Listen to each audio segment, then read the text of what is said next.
하나님의 말씀을 봉독하겠습니다. 하나님의 말씀은 누가복음 2장 8절에서 11절까지의 말씀입니다. 그 지역의 목자들이 밤에 밖에서 자기 양떼를 지키더니 주의 사자가 곁에 서고 주의 영광이 그를 두루 비추매 크게 무서워하는지라. 천사가 이르되 무서워하지 말라. 보라, 내가 온 백성에게 미칠 큰 기쁨의 좋은 소식을 너희에게 전하노라. 오늘 다윗의 동네에 너희를 위하여 구주가 나섰으니 곧 그리스도 주시니라. 아멘. 어디서 성탄벨이 막 울리네요. 설교 시작하니까 성탄벨이 울리네. 2022년도 우리가 희망으로 시작했던 2022년 한 해가 이제 고작 2주 남았습니다. 어느덧 한 해 마지막 시점에 서 있습니다. 항상 한 해를 마무리하려면은 지나가야 하는 그런 절기가 있는데 그게 바로 12월 25일 성탄절입니다. 다음 주일이 12월 25일인데 이날이 바로 성탄일인데 또 성탄주일이고 그리고 올 한 해의 마지막 주일, 송년주일이 됩니다. 좀 여러 가지 의미가 있는 다음 주가 되는데요. 올해는 성탄절이 한 해의 마지막 주일이 됩니다. 성탄절을 맞이할 때마다 사람들은 메리 크리스마스, 메리 크리스마스, 뭐 영어를 잘하는 사람이고 못하는 사람이고 메리 크리스마스, 다 이렇게 기쁜 성탄절, 즐거운 성탄절 그렇게 얘기를 하는데 참 이렇게 기쁜 성탄절이라는 인사말로 한 해를 마감한다는 것이 얼마나 감사한지 모르겠어요. 우리 주님은 항상 모든 것을 이렇게 아름답게 마무리해 주시는 분이다. 너무나 귀하신 분이다 하는 것을 새삼 생각하게 됩니다. 어떤 여성이요, 이제 결혼을 앞두고 있었어요. 근데 이제 그 신랑 될 사람, 배우자가 될 사람, 나는 이런 신랑이라 해야 된다. 조건을 한 10가지 정도를 정해놓고 기도를 했습니다. 이런 사람을 얻게 해주시옵소서. 이런 사람을 얻게 해주십시오. 이게 뭐냐면 삶의 지향점이 같은 사람, 내가 생각하는 그런 목표와 또 이제 남편이 갖고 있는 인생관이 이제 같아야 되겠다. 그런 거고, 그 다음에 가치관이 비슷한 사람, 성격이 관대한 사람, 뭐 이제 여러 가지 이렇게 해서 10가지 조건을 이제 놓고서 이제 기도를 한 거죠. 그리고 이제 관대한 사람, 너그러운 사람, 뭐 이런 사람의 조건을 이제 붙였는데, 그 어느 날 딱 거기에 맞는 남성이 나타난 거예요. 네, 아주 관대하고 도량도 있고 말이에요. 그런데 그 사람은 유부남이었어요. 싱글이 아니고 유부남이었어요. 이런 낭패가 어디 있어요? 이런 조건을 붙일 때에 가장 먼저 해야 될 게 총각이라 해야죠. 네. 그러니까 싱글이어야 된다 하는 거를 집어넣었어야 되는데 당연한 조건을 빼뜨렸기 때문에 이렇게 됐다는 거예요. 목적이 분명해야 됩니다. 우리가 선택하는 그 목적이 이제 분명하지 않으면 이런 낭패를 당한다는 거예요.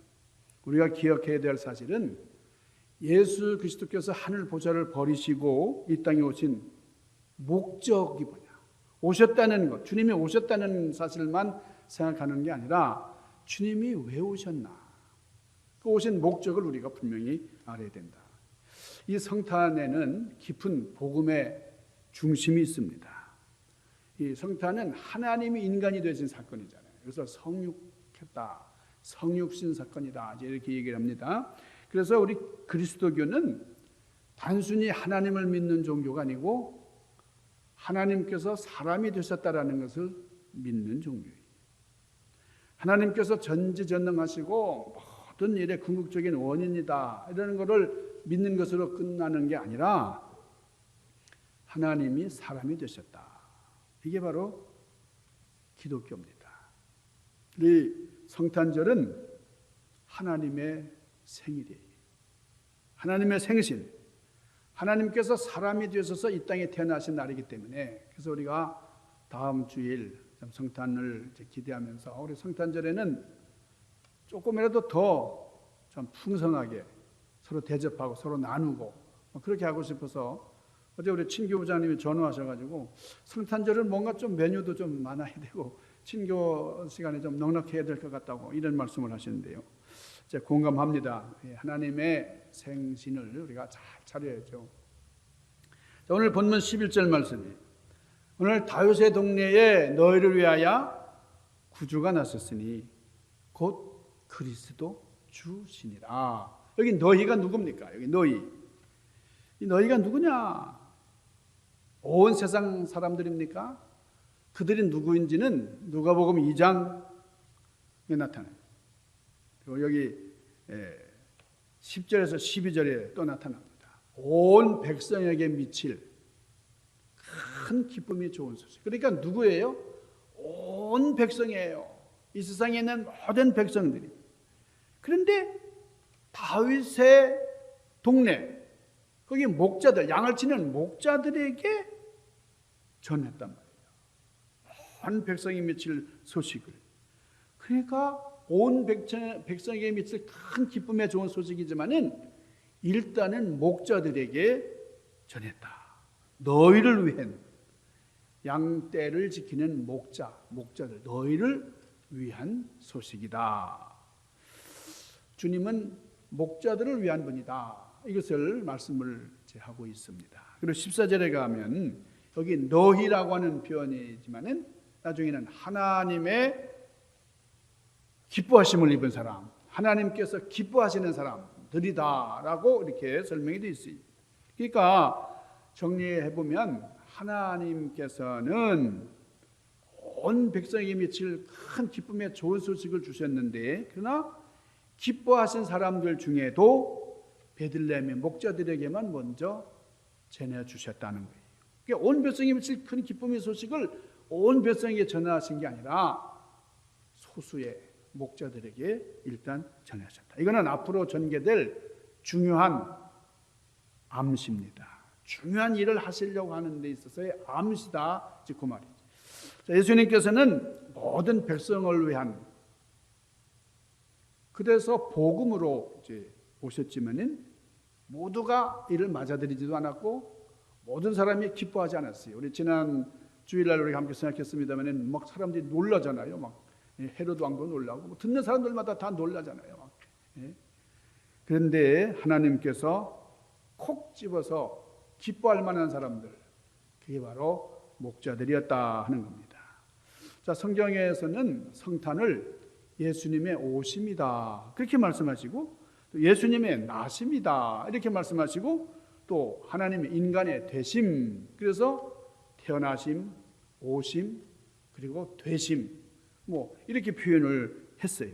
그러니까 여러분, 우리 성탄절은 예수님의 나심, 그리고 오심, 그리고 되심, 이 세 가지를 기억을 할 수 있기를 바랍니다. 이 권능의 주인이 연약한 아기로 태어나셨어요. 하늘의 영광을 가진 분이 이 땅에 오셨어요. 그분은 하나님이십니다. 하나님께서 인간이 되셨습니다. 인간의 모습으로 죄인의 옷을 입고 하나님께서 오셨다. 인간이 되셨다는 거예요. 여러분, 위로는 누가 해야 됩니까? 위로는 동병상련이라고 그러잖아요. 동병상련. 실패한 사람이 실패한 사람을 위로할 때 힘이 생깁니다. 그 위로가 돼요. 병들었던 사람은 같은 병 걸렸던 사람이 위로할 때에 그게 진짜 위로가 되는 거예요. 나는 이렇게 극복했다고. 난 이런 시련 속에서 이렇게 극복했다. 당신도 이렇게 해보라고. 힘이 됩니다. 죄인이 죄인을 위로할 수 있어요. 예를 들면 우리 교회 예배가 11시인데 11시에 와야 되는데 5분 늦었어요. 들어가려니까 조금 미안하잖아요. 다른 사람들은 다 앉아있는데 쑥스러워가지고 그냥 이렇게 가는데 어떤 장로님이 오셨는데 나보다 더 늦게 오셨어요. 그러면 참 고맙죠. 그렇게 기분 좋을 수가 없는 거예요. 야, 나도 늦었지만은 나보다 늦은 사람이 있구나. 그렇게 기분이 좋아요. 뭐 그분이 장로님이니까 이게 더 좋아요. 장로님도 늦네. 분명히 늦은 건 늦은 건데 나보다 더 늦은 사람이 있으면 흐뭇합니다. 하나님께서 죄인을 구하시려고 죄인의 몸으로 오셨다. 이것이 바로 성탄이다. 그 말이죠. 여러분 칼 바알트라고 하는 스위스의 유명한 신학자가 있습니다. 이분이 성탄에 대해서 이제 설명하기를 성탄은 in breaking 하나님께서 깨고 세상 속으로 들어오신 사건이다. 그렇게 얘기를 했어요. 부수고 쳐들어오신 사건. 하나님께서 뭐 인간이 반겨서가 아니라 인간이 영접해서가 아니라 그냥 깨고 들어오셨다. 초월자이신 하나님이 역사 속으로 들어오신 사건이다. 그렇게 얘기를 했는데 성탄은 참 엄청난 사건입니다. 여러분 점잖은 가정이 있어요. 이 가정에서는 얼마나 점잖은지 진지 잡수십시오. 아버님 항상 이렇게 참 점잖은 양반 가정입니다. 그런데 언어가 달라졌어요. 어느 날. 왜 달라졌느냐? 어린애기가 태어났어요. 어린애기를 보면서 아가님 이렇게 안 하잖아요. 아가야 맘마 먹어 맘마 먹어. 문화가 달라졌어요. 애들이 좀 커지니까 이리 와 맘마 먹자 이러는 거예요. 얘들아 진지 차려놨으니까 수라상에 같이 올래? 이렇게 하지 않고 얘들아 오늘아 같이 먹자. 할아버지가 그렇게 엄격한 분이 일리 와 맘마 먹자. 여러분 왜 이렇게 달라졌어요? 그 집안에 아기가 생기니까. 아기가 생기니까 언어가 달라지더라고요. 왜요? 그 아기에게 맞추려고 하는 거예요. 그 아기 수준으로 집안이 돌아가야 진정한 대화가 되는 거죠. 초월하신 하나님께서 인간이 되셨다. 더군다나 그분이 낮은 천한 모습으로 말구에 탄생하셨다. 그 말입니다. 여러분 마지막 황제라고 하는 영화 여러분 보셨을 거예요. 라스트 엠퍼러라고 하는. 여러분 옛날에는 옛날 중국에서는 황제를 천자라고 했으면 천자라는 말은 말 그대로 하늘의 아들이잖아요. 얼마나 높은 사람이에요. 하늘의 아들이니까요. 마지막 청나라 중국의 황제가 누굽니까? 그 사람이 부이입니다. 부이. 이 부이는 3살 때, 뭐 4살, 뭐 하여간 4살이 채 못 돼가지고 등극을 했어요. 서태후가 이제 죽기 전에 이제 그 실권이 없는 그런 어린 아이를 이제 꼭두각시를 이제 황제로 세워가지고 천자 즉위식을 거행을 했습니다. 그런데 4년 후에 신의 혁명이 이제 일어나가지고 청나라가 망합니다. 그 후에 자금성에 연금이 돼요. 그래서 12년 동안 연금이 돼가지고 젊은 시절을 보내는데 다시 또 군사혁명이 일어나가지고 그래서 이제는 자금성의 사이에 쫓겨나요. 저 천진에 가가지고 6년 동안 유랑 생활하는데 일본군이 쳐들어왔어요. 그래서 일본군이 거기다가 이제 만주국이라고 하는 나라를 이제 세웠는데 거기다가 이 부위를 만주국의 황제로 꼭두각시 황제죠. 아무런 힘도 없는 그렇게 즉위시켰어요. 근데 그것도 잠깐 일본이 전쟁이 치면서 소련의 포로가 되고 맙니다. 지금 러시아지만 이 소련이 이제 아주 공산국가로 굉장하게 힘을 자랑하던 때죠. 그래서 이 공산국가니까 거기는 계급이라는 게 없잖아요. 계급 타파. 그러니까 공산정권 밑에서 12년 동안 소련에서 감옥 생활을 하는데 자, 이제 마지막 풀려났어요. 이제 고국으로 돌아왔어요. 누가 알아주는 사람 하나도 없어요. 결국은 막노동을 하면서 하루하루를 살아갑니다. 그러다가 위암에 걸렸어요. 이 부위가 63세가 될 때 용기를 내가지고 자기가 살았던 그 자금성을 찾아가 보니까 거기는 관광명소가 되어 있어요. 거기서 이제 관광명소가 돼가지고 거기 이제 그 매표, 이 표를 팔고 말이죠. 그래서 이제 들어가서 이제 관광을 이제 하는데 이제 그 옛날 자기가 살던 그 궁궐을 보니까 영 눈물이 나는 거예요. 내가 여기서 대관식을 하고 즉위식을 하고 여기서 신하들을 거느리고 막 다니던 그런 게 막 생각이 나는 거예요. 그래서 거기 있는 관장에게 자기 신분을 설명을 했습니다. 내가 여기 이제 주인이었다. 내가 옛날 황제인데 지금 이렇게 됐다. 내가 저기 있는 의자 용상에 한번 앉아볼 수 없겠느냐. 이렇게 사정을 했어요. 거절당합니다. 너 안 돼. 지금 거의 안 돼. 계속 그냥 사정을 했어요. 한 번만 앉게 해달라고. 결국은 한 번 그 자리에 앉았어요. 흐르는 눈물을 닦으면서 추억에 잠깁니다. 그리고 자기 처소로 돌아와요. 그날 저녁에 이 사람이 죽어요. 푸이의 유해는 화장돼가지고 북경 베이징 교회에 있는 공동묘지 매장이 됩니다. 자, 이것이 천자, 하늘의 아들이라고 하는 중국 거대한 실권자였지만 이 황제의 기구한 운명이었어요. 여러분, 시작이 얼마나 화려했습니까? 그러나 끝이 비참했어요. 여러분, 예수님의 생애와 너무나 대조적이잖아요. 예수님은 말구에 태어났고 천한 정말 아무것도 없는 그런 곳으로 오셨지만은 하나님께서 그분을 만왕의 왕으로 높이셨어요. 만 백성의 이름 중에 가장 뛰어난 이름을 삼으셨어요. 만민이 그 앞에 무릎을 꿇게 하셨어요. 최후의 마지막 황제가 영원한 황제, 만왕의 임금으로 삼으셨습니다. 할렐루야. 여러분, 높아졌다가 낮아지는 것은 참 비참해요. 시작은 초라할지라도 마지막이 좋아요. 끝이 좋아야 이게 좋은 거예요. 낮아지면 높여주십니다. 이 성탄절은 예수 그리스도의 탄생의 날짜를 기리는 게 아니에요. 우리가 날짜에 관심하면서 이렇게 지나는 게 아니고 사건이 중요한 겁니다. 하나님께서 우리 죄를 사하기 위해서 이 땅에 오신 사건이에요. 그러니까 나를 맞이 안 한 사람은 나를 쉬다가 그날 흥을 돋구고 말이죠.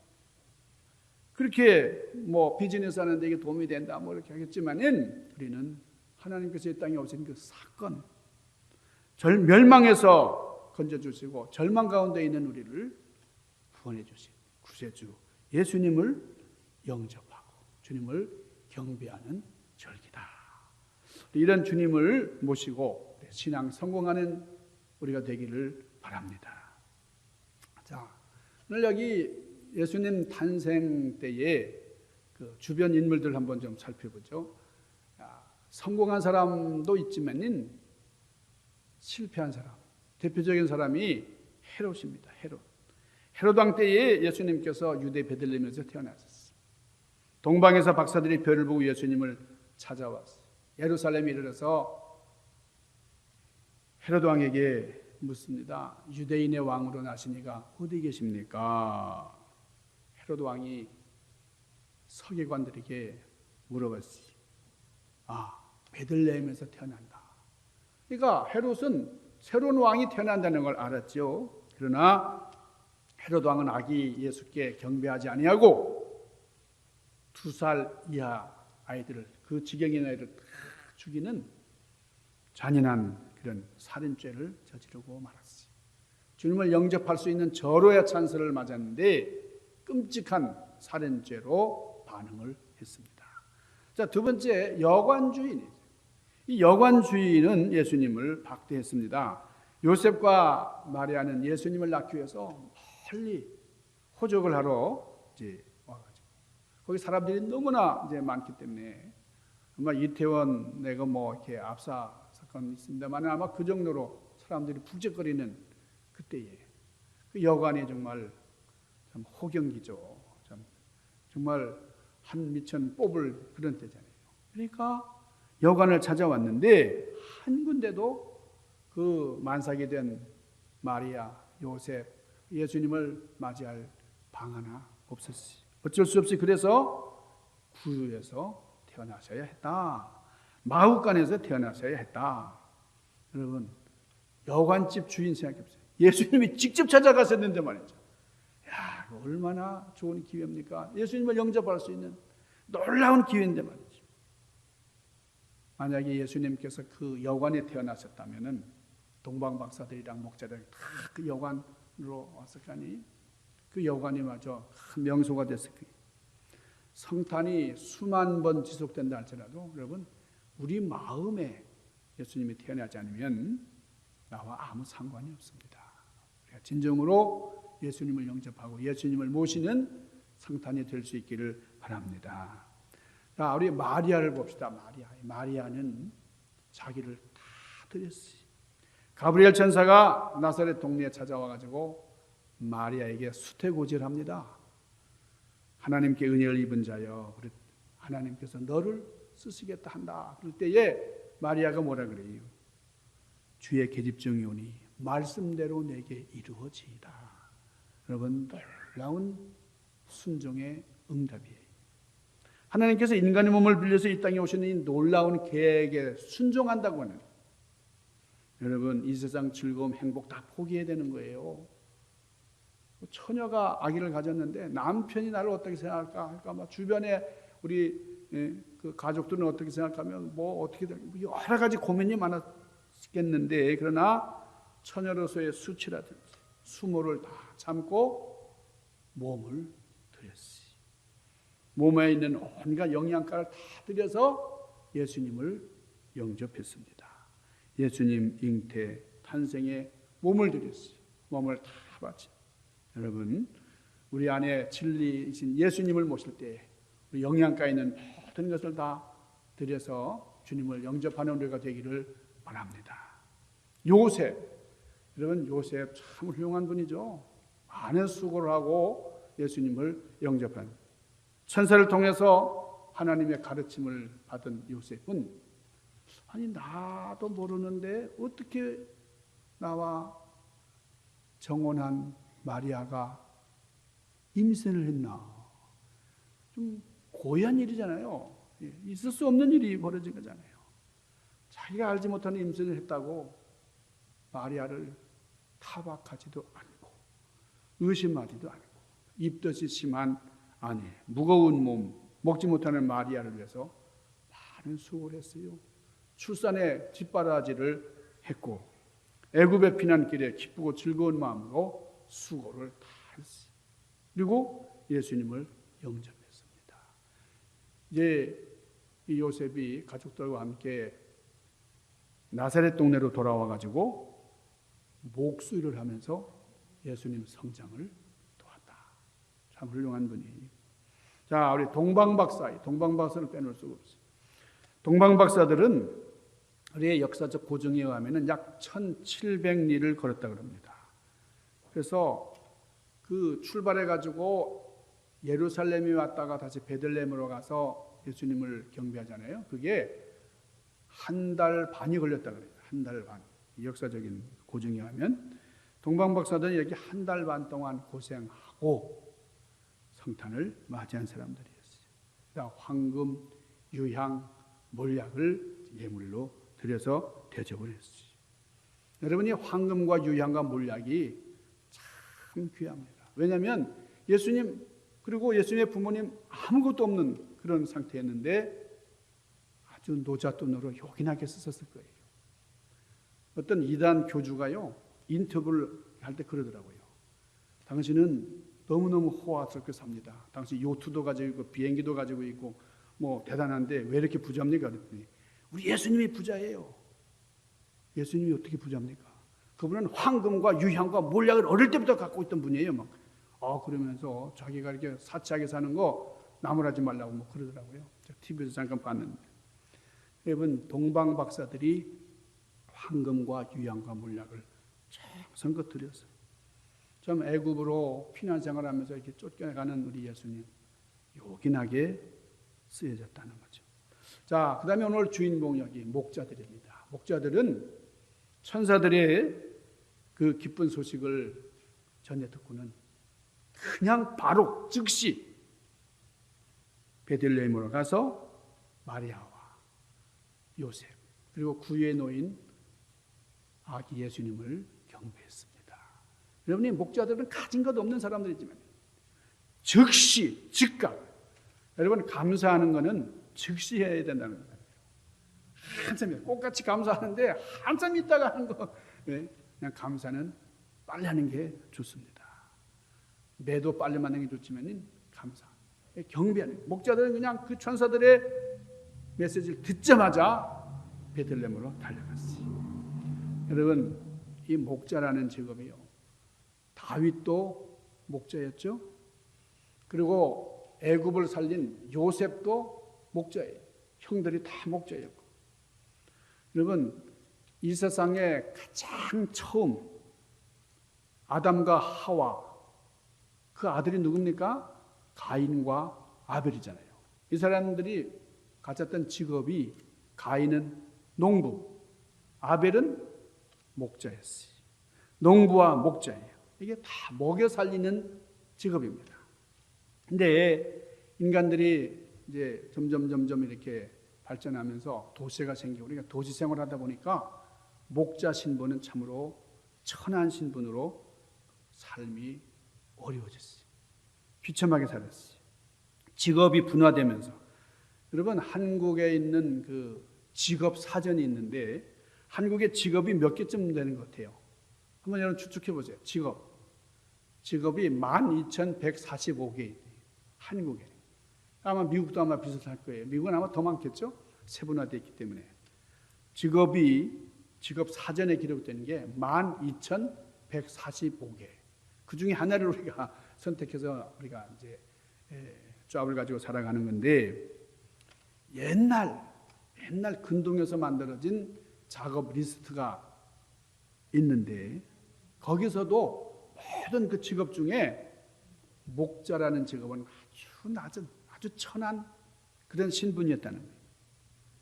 이집트에서 국무총리 했던 요셉도 제가 목동이라고 말씀드렸죠.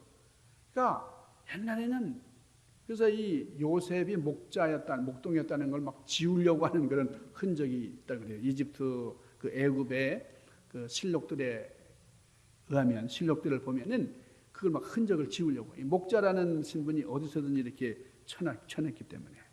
그러나 여러분 이스라엘에서는 목자라는 것을 귀하게 여기. 전통적으로 유목민이었고 그리고 정착해서도 목자 신분을 아주 소중하게 여겼어요. 예수님께서도 내가 목자다 그렇게 말씀하세요. 천하게 낮은 신분으로 취급을 받았지만은 목자를 존중해 줬다는 거죠. 자, 어쨌든 그럼에도 불구하고 이 노동자로서 푸대접을 받으면서 살았던 그런 목자들, 냄새나고 비천한 그런 짐승들과 함께 살았던 목자들. 그렇지만 이 목자들은 의심 없이 천사들이 전하는 그런 말씀을 그대로 듣고 즉시 가서 경배했다. 여러분 믿음이 뭐예요? 믿음은 의심이 없는 겁니다. 의심이 없는 믿음 있는 사람이 참 성탄을 맞이할 수 있습니다. 여러분 주님 앞에 정직한 목자로서 결단하면서 오늘도 고백하시는 여러분 되시길 바랍니다. 오늘 나를 위하여 주님께서 나셨다. 그분이 나를 구원하여 주셨다.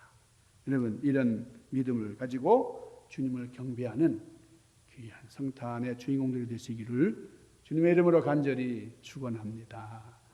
기도하십시다.